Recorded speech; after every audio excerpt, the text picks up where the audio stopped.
एक प्राचीन नगर के किनारे एक छोटा सा गांव बसा हुआ था। उस गांव में लोग साधारण जीवन जीते थे, परंतु उनके भीतर कर्म, धर्म और ईश्वर के प्रति गहरा विश्वास था। उस गांव में एक युवक रहता था जिसका नाम नरेश था। नरेश बचपन से ही बहुत जिज्ञासु स्वभाव का था। वह हर बात के पीछे का कारण जानना चाहता था। जब भी गांव के बुजुर्ग धर्म, भाग्य और कर्म की बातें करते तो वह बड़े ध्यान से सुनता और फिर उनसे प्रश्न पूछता कि आखिर मनुष्य को अपने कर्मों का फल कैसे मिलता है। कभी किसी को तुरंत सुख मिल जाता है और किसी को बहुत कष्ट झेलने पड़ते हैं, ऐसा क्यों होता है? उसके मन में हमेशा यह प्रश्न उठता रहता था कि क्या वास्तव में कर्मों की कोई परीक्षा होती है, और यदि होती है तो वह किस प्रकार होती है। एक दिन गांव के मंदिर में एक वृद्ध संत आए। उनका चेहरा तेज से भरा हुआ था और आंखों में अद्भुत शांति थी। गांव के लोग उनके पास जाकर धर्म और जीवन से जुड़े प्रश्न पूछते थे। नरेश भी उनके पास पहुंचा और प्रणाम करके बैठ गया। कुछ देर तक वह संत की बातें सुनता रहा। फिर उसने विनम्रता से पूछा, गुरुदेव, एक बात मेरे मन में बहुत समय से चल रही है। लोग कहते हैं कि मनुष्य को अपने कर्मों का फल अवश्य मिलता है, लेकिन यह समझ में नहीं आता कि कर्मों की परीक्षा कैसे होती है और उनका परिणाम कब और किस रूप में मिलता है। संत ने नरेश की ओर देखा और मुस्कुराते हुए बोले, बेटा, यह प्रश्न बहुत गहरा है। संसार में जितने भी सुख दुख हैं, वे सब मनुष्य के कर्मों का ही परिणाम हैं, परंतु कर्मों का फल हमेशा तुरंत नहीं मिलता। कभी कभी यह फल उसी जन्म में मिलता है, कभी अगले जन्म में और कभी बहुत समय बाद। जैसे किसान जब खेत में बीज बोता है तो उसी क्षण फसल नहीं उगती।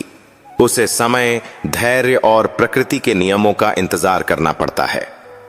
नरेश ध्यान से सुन रहा था। संत ने आगे कहा, कर्म भी बीज के समान होते हैं। अच्छे कर्म अच्छे फल देते हैं और बुरे कर्म बुरा फल देते हैं। लेकिन कर्मों की परीक्षा भी होती है।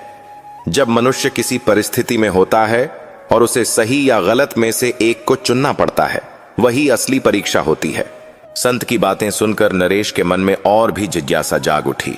उसने कहा, गुरुदेव, क्या आप मुझे कोई उदाहरण देकर समझा सकते हैं कि कर्मों की परीक्षा कैसी होती है? संत कुछ क्षण मौन रहे।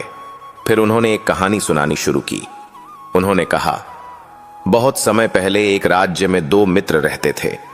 एक का नाम देव था और दूसरे का नाम वीर। दोनों बचपन से ही साथ साथ बड़े हुए थे।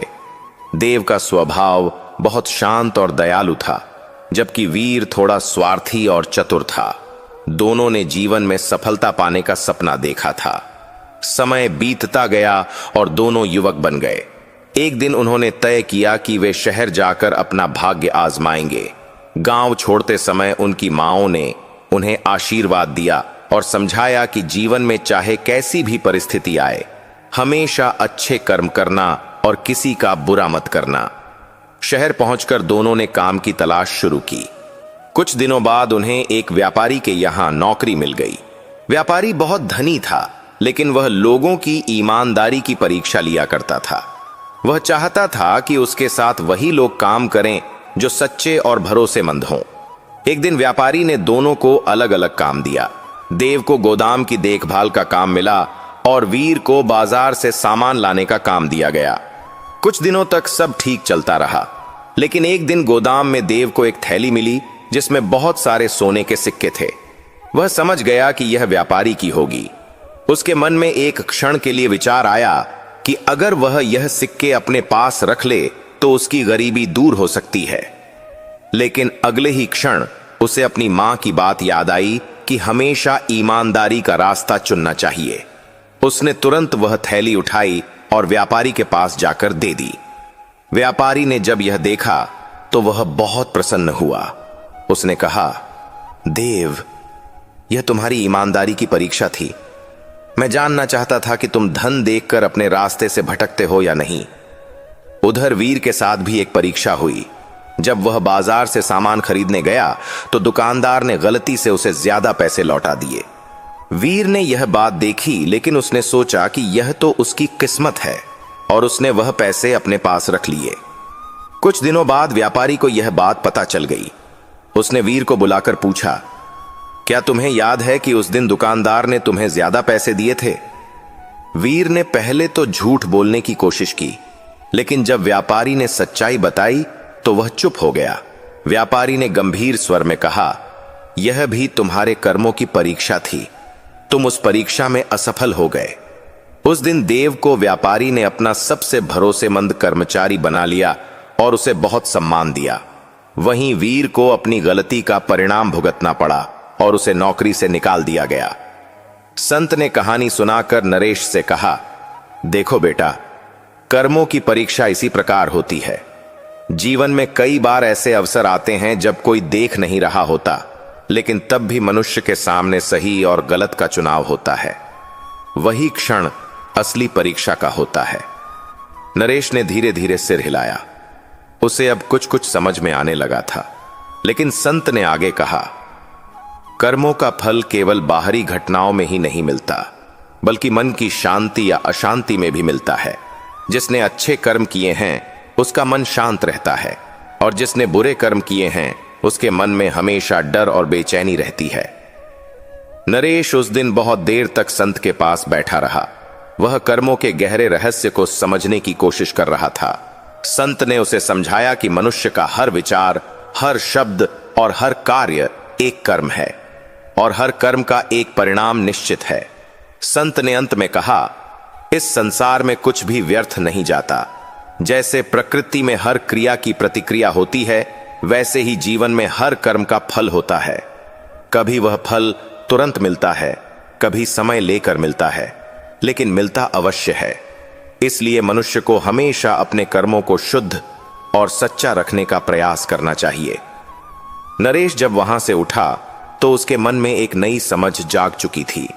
उसे लगा कि जीवन वास्तव में एक परीक्षा है, जिसमें हर दिन, हर क्षण मनुष्य के कर्मों का मूल्यांकन होता है, और जो व्यक्ति धैर्य, ईमानदारी और करुणा के साथ जीवन जीता है, वही अंततः सच्चे सुख और शांति को प्राप्त करता है। उस दिन के बाद नरेश ने यह निश्चय कर लिया कि वह अपने जीवन में हमेशा अच्छे कर्म करने की कोशिश करेगा। उसे पता था कि रास्ता आसान नहीं होगा, लेकिन वह यह भी समझ चुका था कि कर्मों का परिणाम कभी न कभी अवश्य सामने आता है, और वही मनुष्य के जीवन की दिशा तय करता है। नरेश उस दिन जब संत के आश्रम से वापस लौटा तो उसके मन में एक अलग ही शांति थी। उसे ऐसा लग रहा था जैसे उसके भीतर कोई नई रोशनी जल उठी हो। पहले उसके मन में जीवन को लेकर कई तरह के प्रश्न थे, लेकिन अब उसे यह समझ आने लगा था कि मनुष्य का जीवन वास्तव में कर्मों की एक लंबी यात्रा है। हर कदम, हर निर्णय और हर व्यवहार भविष्य की दिशा तय करता है। उस रात वह देर तक जागता रहा और संत की कही हुई बातों के बारे में सोचता रहा। अगली सुबह वह जल्दी उठकर मंदिर चला गया। मंदिर के आंगन में वही संत शांत भाव से बैठे हुए थे। कुछ लोग उनके पास बैठकर धर्म और जीवन के विषय में चर्चा कर रहे थे। नरेश भी जाकर उनके पास बैठ गया। संत ने उसे देखते ही मुस्कुराकर कहा, लगता है बेटा, तुम्हारे मन में अभी भी कई प्रश्न बाकी हैं। नरेश ने विनम्रता से सिर झुकाकर कहा, गुरुदेव, आपने कल कर्मों की परीक्षा के बारे में बहुत सुंदर तरीके से समझाया, लेकिन मेरे मन में अभी भी एक बात चल रही है। कई बार हम देखते हैं कि जो लोग अच्छे कर्म करते हैं उन्हें भी जीवन में बहुत कठिनाइयों का सामना करना पड़ता है, और कभी कभी जो लोग गलत काम करते हैं वे भी सुख और ऐश्वर्य में रहते दिखाई देते हैं। ऐसा क्यों होता है? संत ने गहरी सांस ली और बोले, बेटा, यही जीवन का सबसे बड़ा रहस्य है। कर्मों का फल केवल इस जन्म के कर्मों से ही नहीं जुड़ा होता। मनुष्य का जीवन कई जन्मों की यात्रा है। जो कुछ हम आज भोग रहे हैं वह केवल आज के कर्मों का परिणाम नहीं है, बल्कि कई पुराने कर्मों का भी फल है। नरेश ध्यान से सुन रहा था। संत ने आगे कहा, मैं तुम्हें एक और कथा सुनाता हूं। इससे तुम्हें कर्मों के परिणाम का गहरा अर्थ समझ में आएगा। बहुत समय पहले एक नगर में एक धनी व्यापारी रहता था जिसका नाम धर्मपाल था। वह अत्यंत समृद्ध था और उसके पास किसी चीज की कमी नहीं थी। उसके घर में धन, वैभव और सुख सुविधाओं की भरमार थी, लेकिन उसके स्वभाव में एक बड़ी कमी थी। वह बहुत घमंडी और कठोर हृदय का व्यक्ति था। वह गरीबों और जरूरतमंदों की सहायता करना तो दूर, उन्हें तुच्छ समझता था। उसी नगर में एक गरीब बढ़ई भी रहता था जिसका नाम रामदास था। वह बहुत साधारण जीवन जीता था। उसकी आमदनी बहुत कम थी, लेकिन उसका हृदय बहुत दयालु था। वह हमेशा दूसरों की सहायता करने के लिए तैयार रहता था। यदि किसी गरीब के घर में दरवाजा टूट जाता या किसी का सामान खराब हो जाता तो रामदास बिना किसी लालच के उसकी मदद कर देता। एक बार नगर में भयंकर सूखा पड़ गया। पानी की कमी हो गई और लोगों के लिए भोजन जुटाना भी कठिन हो गया। ऐसे समय में गरीब लोग बहुत परेशान हो गए। कई लोग मदद के लिए धर्मपाल के पास गए, क्योंकि उसके पास बहुत अनाज और धन था। लेकिन धर्मपाल ने उनकी मदद करने से साफ इनकार कर दिया। उसने कहा, मैंने यह धन अपने परिश्रम से कमाया है, मैं इसे किसी को यूं ही नहीं दे सकता। लोग निराश होकर लौट गए। दूसरी ओर रामदास के पास खुद बहुत कम भोजन था, फिर भी उसने जो थोड़ा बहुत था वह दूसरों के साथ बांट दिया। उसने अपने घर का अनाज भी जरूरतमंदों को दे दिया। उसकी पत्नी ने भी उसका साथ दिया और कहा, यदि हम भूखे रहकर भी किसी की जान बचा सकते हैं तो यह सबसे बड़ा पुण्य है। समय बीतता गया। कुछ महीनों बाद वर्षा हुई और नगर में फिर से खुशहाली लौट आई। लेकिन उस दौरान जो कर्म हुए थे वे समय के साथ अपना परिणाम दिखाने लगे। एक दिन धर्मपाल का इकलौता बेटा गंभीर रूप से बीमार पड़ गया। उसने नगर के सबसे अच्छे वैद्यों को बुलाया, लेकिन किसी से भी उसका बेटा ठीक नहीं हुआ। धर्मपाल बहुत परेशान हो गया। उसे समझ नहीं आ रहा था कि इतना धन होते हुए भी वह अपने बेटे की जान क्यों नहीं बचा पा रहा। उधर रामदास का जीवन धीरे धीरे बेहतर होने लगा। एक दिन एक यात्री उसके पास आया और उसने देखा कि रामदास कितनी ईमानदारी और मेहनत से काम करता है। वह यात्री वास्तव में एक बड़े राज्य का अधिकारी था। उसने रामदास की कारीगरी और उसके स्वभाव से प्रभावित होकर उसे अपने राज्य में काम करने का निमंत्रण दिया। रामदास वहां गया और उसकी मेहनत और ईमानदारी के कारण वह धीरे धीरे बहुत सम्मानित व्यक्ति बन गया। उसकी आर्थिक स्थिति भी सुधर गई और उसका परिवार सुखी जीवन जीने लगा। एक दिन धर्मपाल को पता चला कि रामदास अब एक सम्मानित व्यक्ति बन चुका है। यह सुनकर उसे बहुत आश्चर्य हुआ। उसे यह समझ में नहीं आ रहा था कि जो व्यक्ति कभी बहुत गरीब था वह अचानक इतना सम्मानित और सुखी कैसे हो गया। उसी समय नगर में वही संत आए जो लोगों को धर्म और कर्म के विषय में शिक्षा देते थे। धर्मपाल उनके पास गया और उसने अपनी परेशानी बताई। उसने कहा, गुरुदेव, मेरे पास सब कुछ है, फिर भी मैं दुखी हूं, और जो लोग मुझसे कहीं अधिक गरीब थे वे आज सुखी हैं। ऐसा क्यों हो रहा है? संत ने शांत स्वर में कहा, धर्मपाल, यह सब कर्मों का परिणाम है। जब नगर में सूखा पड़ा था तब तुम्हारे पास अवसर था कि तुम अपने धन का उपयोग दूसरों की सहायता के लिए करते, लेकिन तुमने ऐसा नहीं किया। उस समय रामदास ने अपने पास जो थोड़ा था वह भी दूसरों के साथ बांट दिया। यही अंतर है कर्मों का। धर्मपाल को धीरे धीरे अपनी गलती का एहसास होने लगा।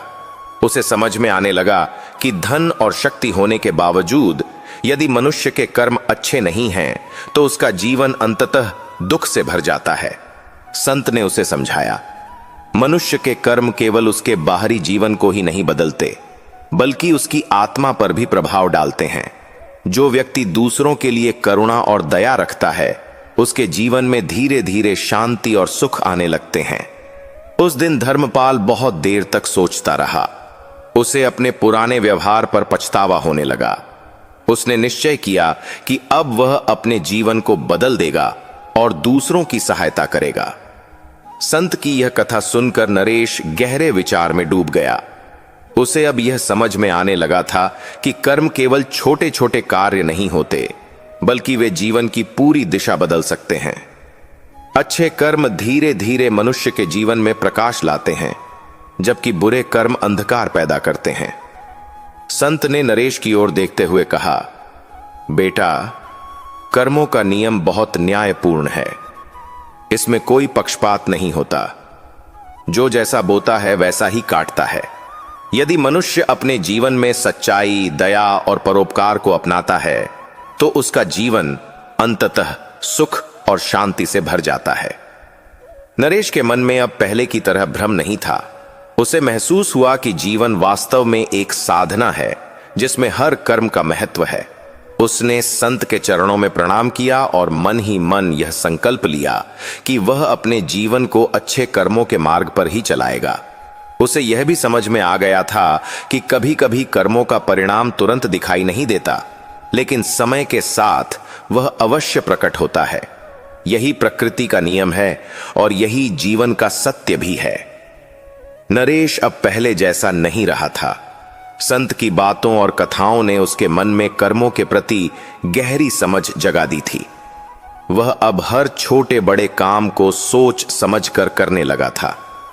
उसे महसूस होने लगा था कि जीवन वास्तव में केवल जीने का नाम नहीं है, बल्कि यह एक ऐसी यात्रा है जिसमें हर कदम पर मनुष्य के कर्म उसकी दिशा तय करते हैं।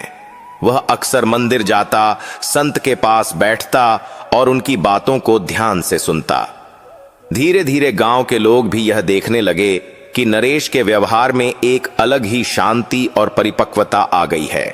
एक दिन नरेश ने संत से कहा, गुरुदेव, अब मुझे यह समझ में आने लगा है कि कर्मों का फल अवश्य मिलता है, लेकिन क्या ऐसा भी होता है कि ईश्वर स्वयं मनुष्य की परीक्षा लेते हैं?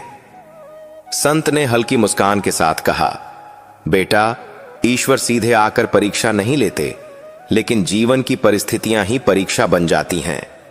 कई बार ऐसा होता है कि मनुष्य को ऐसे निर्णय लेने पड़ते हैं जहां उसका स्वार्थ और उसका धर्म आमने सामने खड़े होते हैं। वही क्षण सबसे कठिन परीक्षा का होता है। नरेश ने उत्सुकता से पूछा, क्या आप मुझे इसके बारे में भी कोई कथा सुना सकते हैं? संत ने आंखें बंद करके कुछ क्षण ध्यान किया, फिर उन्होंने कहना शुरू किया। बहुत समय पहले एक राज्य में एक राजा था जिसका नाम विक्रमसेन था। वह न्यायप्रिय और धर्मपरायण राजा था। उसके राज्य में लोग सुखी थे और हर जगह शांति का वातावरण था। राजा का मानना था कि राज्य की असली शक्ति उसकी प्रजा होती है, इसलिए वह हमेशा अपने कर्तव्यों को ईमानदारी से निभाने का प्रयास करता था। उसी राज्य में एक साधारण किसान रहता था जिसका नाम हरिदास था। हरिदास बहुत मेहनती और ईमानदार व्यक्ति था। वह दिन रात खेतों में काम करता और अपनी मेहनत से अपने परिवार का पालन करता था। उसकी एक विशेष बात थी कि वह कभी भी किसी का बुरा नहीं सोचता था। यदि गांव में किसी को मदद की जरूरत होती तो वह बिना किसी हिचकिचाहट के सहायता के लिए तैयार हो जाता।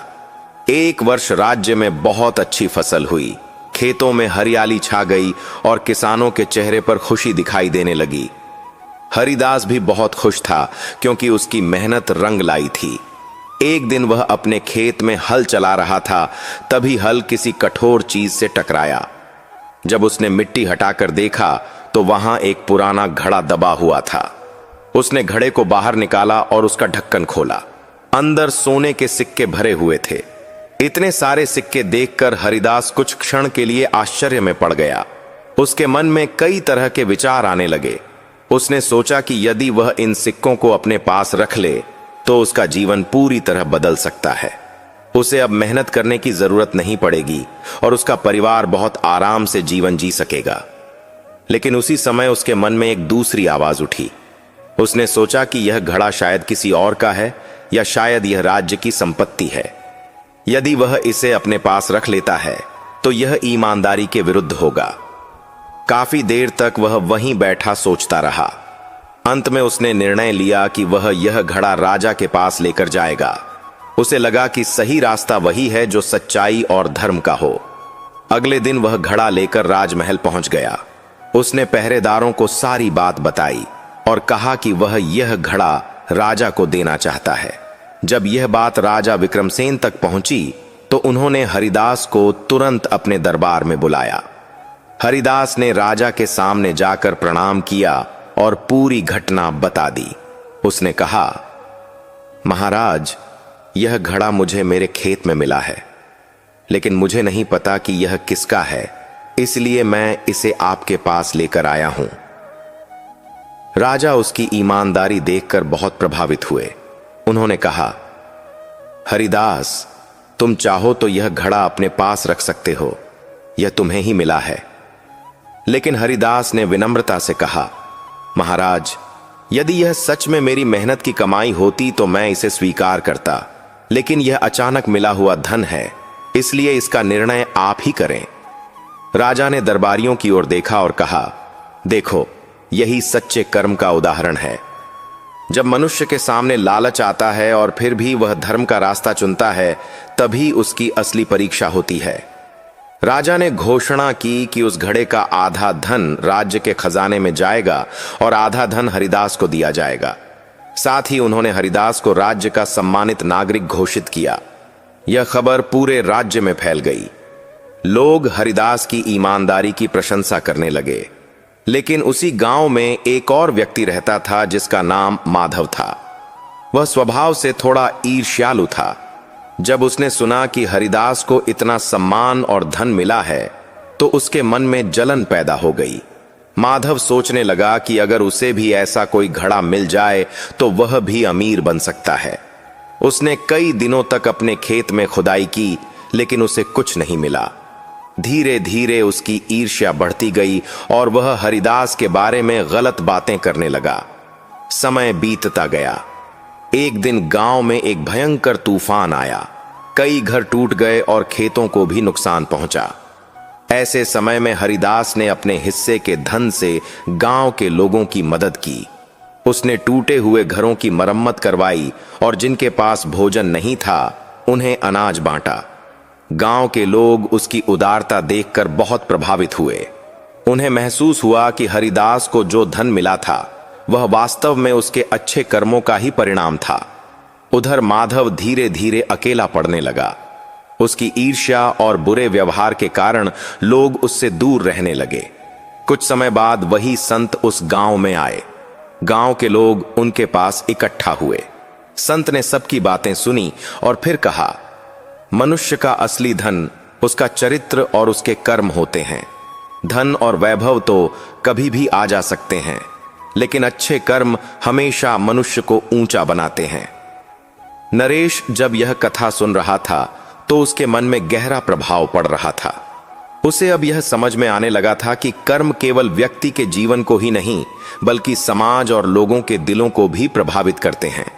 संत ने अंत में कहा, बेटा, याद रखना कि जीवन में हर दिन एक नई परीक्षा होती है।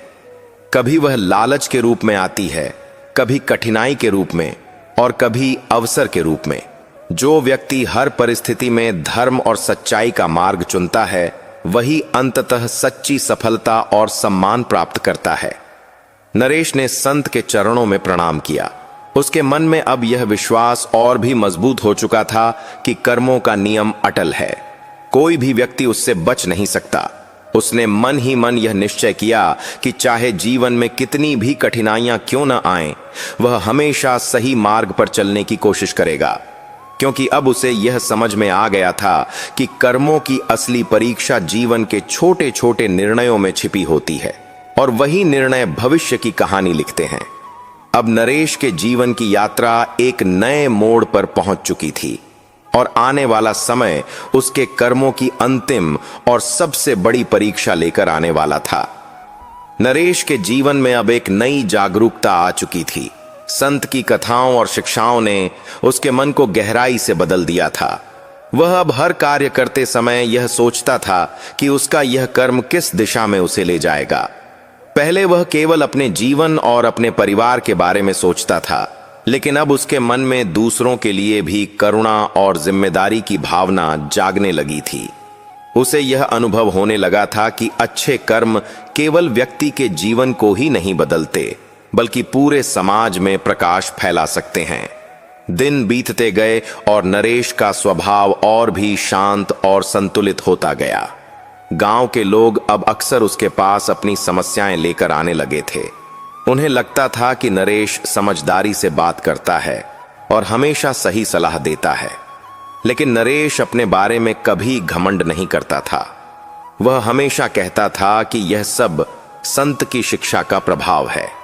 एक दिन सुबह सुबह नरेश मंदिर पहुंचा तो उसने देखा कि संत अकेले बैठे हुए आकाश की ओर देख रहे थे। उनके चेहरे पर गहरी शांति थी, लेकिन आंखों में ऐसा लग रहा था जैसे वे जीवन के किसी गहरे रहस्य को देख रहे हों। नरेश उनके पास जाकर बैठ गया और बोला, गुरुदेव, आपने मुझे कर्मों के बारे में बहुत कुछ सिखाया है। अब मुझे लगता है कि मैं धीरे धीरे जीवन को समझने लगा हूं। संत ने उसकी ओर देखकर कहा, बेटा, समझ की यात्रा कभी समाप्त नहीं होती, लेकिन यह देखकर खुशी होती है कि तुम्हारे भीतर सही दिशा में परिवर्तन आया है। अब समय आ गया है कि तुम जीवन की सबसे महत्वपूर्ण बात समझो। नरेश ने आश्चर्य से पूछा, वह क्या है गुरुदेव? संत ने शांत स्वर में कहा, मनुष्य का जीवन केवल अपने लिए जीने के लिए नहीं होता। सच्चे कर्म वही होते हैं जो दूसरों के जीवन में सुख और शांति लाएं। जब मनुष्य अपने स्वार्थ से ऊपर उठकर दूसरों के लिए काम करता है, तभी उसके कर्म वास्तव में महान बनते हैं। संत की यह बात नरेश के हृदय में उतर गई। उसी समय गांव में एक बड़ी समस्या खड़ी हो गई। पास की नदी में अचानक बाढ़ आ गई थी। पानी तेजी से बढ़ने लगा और कई घरों में पानी भर गया। लोग घबराकर इधर उधर भागने लगे। बच्चों और बुजुर्गों की स्थिति सबसे अधिक कठिन थी। गांव में अफरा तफरी मच गई। ऐसे समय में हर व्यक्ति अपने घर और अपने परिवार को बचाने में लगा हुआ था। लेकिन नरेश को संत की बात याद आई कि सच्चे कर्म वही हैं जो दूसरों के जीवन में मदद बनकर आए। वह तुरंत गांव के लोगों को इकट्ठा करने लगा। उसने कुछ युवकों को साथ लिया और बाढ़ में फंसे लोगों को सुरक्षित स्थान पर पहुंचाने का काम शुरू किया। कई घंटों तक वे लोग लगातार काम करते रहे। नरेश ने अपने जीवन की परवाह किए बिना पानी में उतरकर कई बच्चों और बुजुर्गों को बाहर निकाला। कई लोग तो ऐसे थे जिन्हें बचाना लगभग असंभव लग रहा था, लेकिन नरेश ने हिम्मत नहीं हारी। उसने अपने साथियों को प्रेरित किया और कहा, डरने से कुछ नहीं होगा। अगर हम एक दूसरे का साथ दें तो हम इस संकट को पार कर सकते हैं। धीरे धीरे गांव के और लोग भी उसकी मदद के लिए आगे आने लगे। सब मिलकर बाढ़ से प्रभावित लोगों को सुरक्षित जगहों पर ले जाने लगे। रात तक उन्होंने लगभग पूरे गांव को सुरक्षित स्थान पर पहुंचा दिया। जब यह सब समाप्त हुआ तब लोग थक कर बैठ गए, लेकिन उनके मन में संतोष था कि उन्होंने मिलकर एक बड़ी आपदा का सामना किया और कई लोगों की जान बचाई। अगली सुबह गांव के लोग मंदिर में इकट्ठा हुए। सबके मन में नरेश के प्रति सम्मान और कृतज्ञता थी। एक बुजुर्ग ने कहा, यदि नरेश समय पर हिम्मत न दिखाता तो शायद आज हमारे गांव का हाल बहुत बुरा होता। नरेश यह सब सुनकर थोड़ा संकोच में पड़ गया।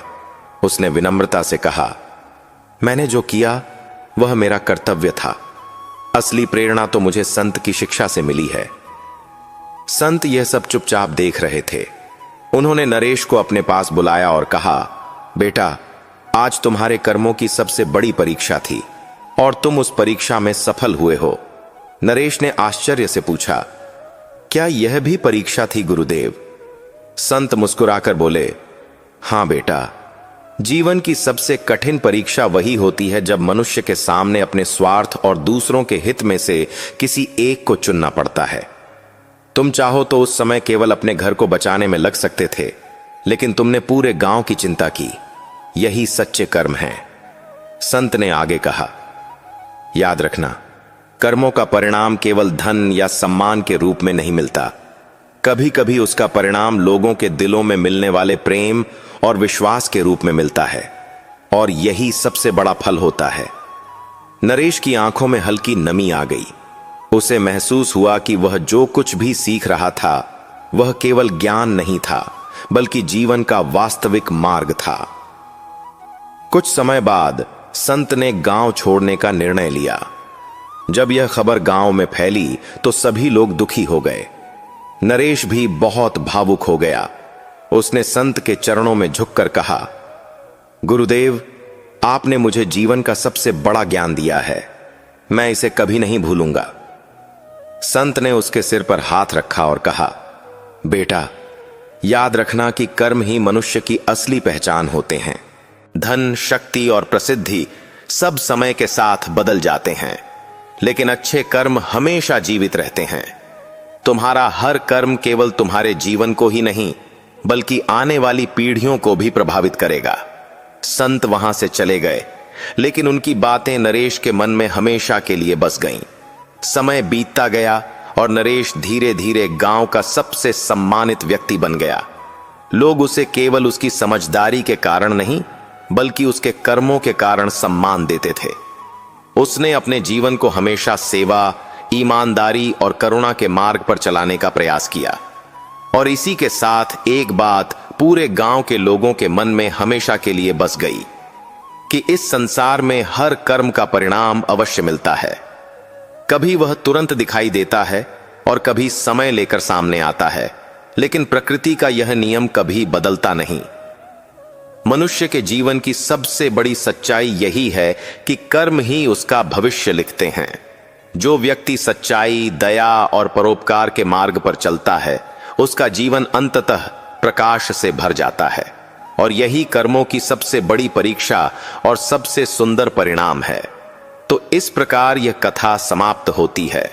हम आशा करते हैं आपको यह कथा पसंद आई होगी। कथा पसंद आई हो तो वीडियो को लाइक करें, चैनल को सब्सक्राइब करें। आपके छोटे से प्रयास से हमें बहुत ही प्रेरणा मिलती है ऐसे ही वीडियो लाने के लिए।